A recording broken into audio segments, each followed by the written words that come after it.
Hello à tous! Bonjour à tous, aujourd'hui c'est Yom Ha'atzmaut.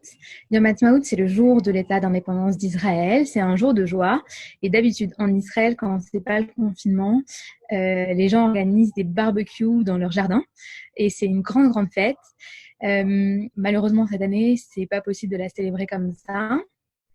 C'est une fête qui arrive après une semaine assez chargée, puisque on a commémoré les victimes de l'Holocauste pendant Yom HaShoah. Yom HaShoah, c'est un jour qui a été choisi en souvenir du premier jour de la révolte du ghetto de Varsovie. Et puis ensuite, hier avait lieu Yom HaZikaron, le jour du souvenir. C'est le jour où l'on se souvient des victimes du terrorisme et des soldats qui sont morts pour défendre l'État d'Israël. Alors, à cette occasion, avec Anna, on avait envie de vous lire un extrait de livre et je lui laisse la parole pour qu'elle puisse vous en dire plus. Alors, on a voulu vous lire un extrait d'un livre qui s'appelle Le Juif errant est arrivé d'Albert Londres. Donc, Albert Londres était un grand journaliste du début du XXe siècle qui a fait de nombreux reportages et qui a donné son nom à un grand prix de journalisme.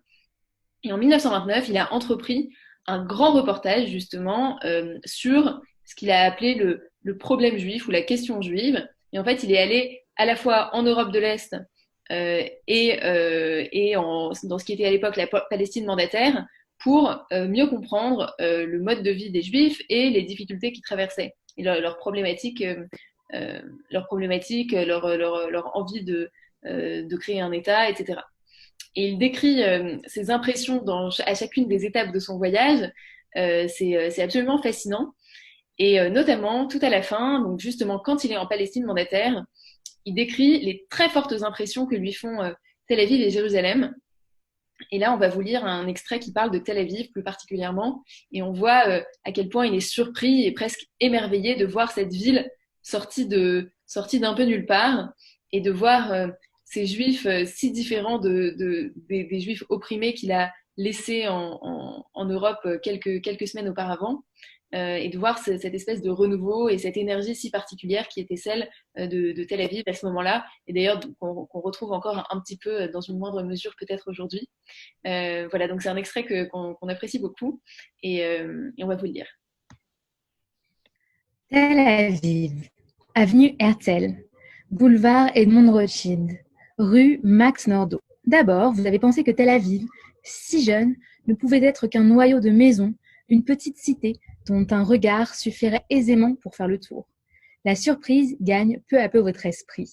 Où vous supposiez trouver le bout du monde naît un boulevard. La colline du printemps est tracée sans monotonie. Rien des damiers américains. Les rues, les places, les boulevards, les avenues se rencontrent avec fantaisie. C'est clair, large, ensoleillé, tout blanc. C'est gai. On y sent la volonté acharnée d'oublier le ghetto. Il est seulement surprenant de ne pas voir tous ces juifs plantés sur les trottoirs, la bouche ouverte et buvant amoureusement la liberté. Que de dentistes, un à chaque étage. Aux portes, presque autant de daviers que de sonnettes. Voilà ce qu'il en coûte au pauvre peuple de s'être nourri de vaches enragées pendant bientôt 2000 ans. Et les coiffeurs, celui qui conserve un poil sur la figure à Tel Aviv est un bouc obstiné. Tous les 3 ou 4 maisons, un coiffeur vous appelle. C'est la révolte contre la Bible. Ne rasez pas votre barbe, a dit le Seigneur. Sus au Seigneur. Entrez, juifs de Galicie, de Volhynie, de Lituanie, de Bessarabie, citoyens de Berdychev et d'autres chefs. Je rase, ma femme rase, mes enfants rasent, ma belle-mère rase. Le jour étant trop court pour tout raser, nous rasons aussi la nuit. Même à 3 heures du matin, n'hésitez pas, tirez la sonnette d'alarme. Depuis Moïse, vous ne vous étiez pas rasé. Comment rattraperez-vous le temps perdu? L'homme qui vient de quitter les fils d'Abraham dans les Carpates ou sur la Vistule et qui, 15 jours après, au bord de la Méditerranée orientale, se retrouve changé en fils de Théodore Herzl, peut savourer la stupéfaction.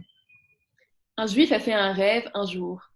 Il a vu ses misérables compatriotes briser leurs chaînes, s'envoler, traverser la mer et se poser, transfigurés, sur le sol aïeul.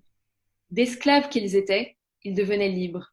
Dans leur âme, la fierté remplaçait la honte. L'assurance succédait à la crainte. Et chacun pouvait paraître à sa fenêtre et crier « Je suis juif, c'est là ma gloire !» sans risquer sur le champ d'être attelé à la queue d'une cavale sauvage.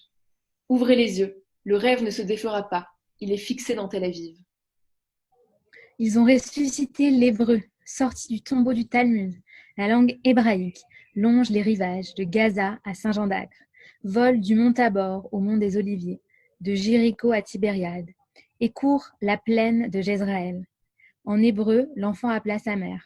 L'amoureux ment à son amoureuse, et les enseignes électriques provoquent le passant les caractères sacrés descendus directement de la couronne de Dieu fulgurent aujourd'hui au-dessus des portes. La ville est bâtie. Voilà le gymnase, voilà le palace, voilà l'hôtel de ville, voilà le grand théâtre, voilà le château d'eau, voilà la poste, voilà le sanatorium, voilà l'hôpital, voilà la plage et voilà le casino, voilà les brasseries, les cinémas, les dancing, voilà les maisons de rapport et les demeures privées. Tel Aviv, tu seras construite, dit son blason. Voilà, c'était un extrait du Juif errant est arrivé de Albert Londres, où on souffle un vent de liberté et on parle de la renaissance de l'hébreu, un peu de la naissance de l'hébreu moderne tel qu'il est aujourd'hui. On vous souhaite de belles fêtes de Yom Ha'atzmaut et si vous avez envie d'étudier avec nous, on se retrouve tous les mercredis soirs en ce moment depuis le confinement sur Zoom pour étudier la paracha. Et puis, on publie très souvent sur notre page Instagram et sur notre page Facebook. Donc, sur notre page Instagram à Torah with Anna et sur notre page Facebook à la date, du contenu en vidéo, en audio, voilà, relatif à la paracha et à plein d'autres thématiques juives et contemporaines. Alors bonne fête à tous et à très bientôt.